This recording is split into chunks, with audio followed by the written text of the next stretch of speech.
Hi everyone, Dreena here, wishing you a happy September. Hopefully you're enjoying this transition into a new season.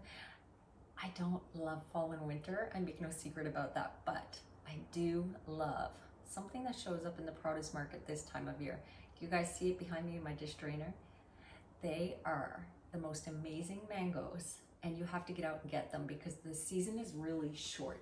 These are called, I think I'm pronouncing it correctly, Keitt, K-E-I-T-T, mangoes. Just like, look how big they are. They're huge.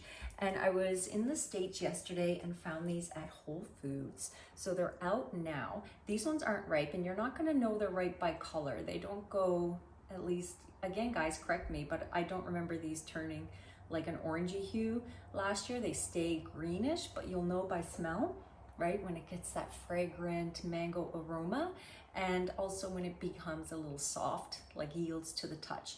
So when you start to feel like one is getting ripe, you want to cut into it, see how it is, and then judge with the other ones that you've bought, because you're gonna buy a lot, right? I saved you some.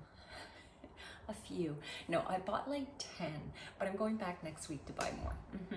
So these are exciting, and you know, if you have a hard time moving into fall like I do, it's kind of nice to find, you know, items of the season that make you excited and just bring that little bit of food joy into your life. So go have a look for them, and if you have any tips or ideas on using them, then add them to the comments so that we can all learn about these delicious Keitt mango.